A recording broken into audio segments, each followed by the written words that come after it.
বিগত 3 মাস, বিগত কয়েকটি মাস আমাদের এই জনাব তারেক রহমানকে নিয়ে কি ধরনের নোংরামি করা হয়েছে। জনাব তারেক রহমান রাজনীতি করতে পারবে কিনা সোশ্যাল মিডিয়ায় অব্যাহত প্রপাগান্ডা চালানো হয়নি।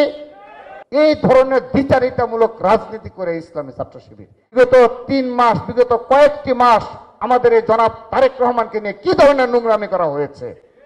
সাধারণ শিক্ষার্থীদের কিভাবে প্রপাগান্ডার মাধ্যমে জিয়া পরিবারের পরবর্তী কর্ণধার, যিনি জনগণের ভোটে নির্বাচিত হয়ে দেখিয়ে দিয়েছেন এবং তার সেই বিষয়গুলো বাস্তবায়ন করছেন।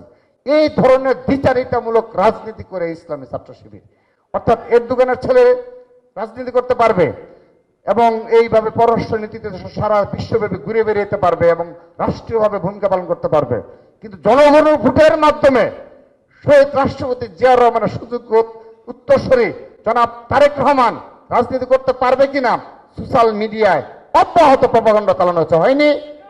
তিনি দেশে আসবে কি আসবে না এটি নিয়ে এমন ভাবে নোংরামি করা হয়েছে, হয়নি? হয়েছে। এই কিছুদিন আগে এত বিচারিতা, এত মিথ্যাবাদী, প্লিজ, অনেক কিছু হয়েছে, চলুন আমরা সব কিছু ভুলে যাই।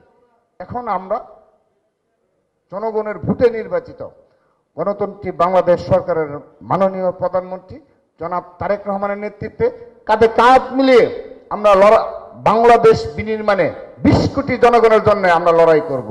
20 কোটি জনগণের ভাগ্য উন্নয়নে আমরা আমাদের জায়গা থেকে ভূমিকা পালন করব। চলুন সেই প্রতিজ্ঞা নেই এবং অবশ্যই বিরোধী দল হিসাবে আমরা যে ভুল ত্রুটিগুলো করব অবশ্যই আপনারা আমাদের চোখে আঙ্গুল দিয়ে আমাদের ধরিয়ে দিবেন, এই ভুলগুলো ধরিয়ে দিবেন। কিন্তু মিথ্যাবাদী করবেন না, মুনাফিকি করবেন না, বিচারিতা করবেন না, প্রপাগান্ডা চালাবেন না, মববাজি করবেন না, নোংরামি করবেন না, সোশ্যাল মিডিয়া চরিত্র হরণ করবেন না, ভোট বাহিনী নির্ভর রাজনীতি করবেন না, মব কালচার করবেন না। দয়া করে এগুলো থেকে বিরত থাকুন।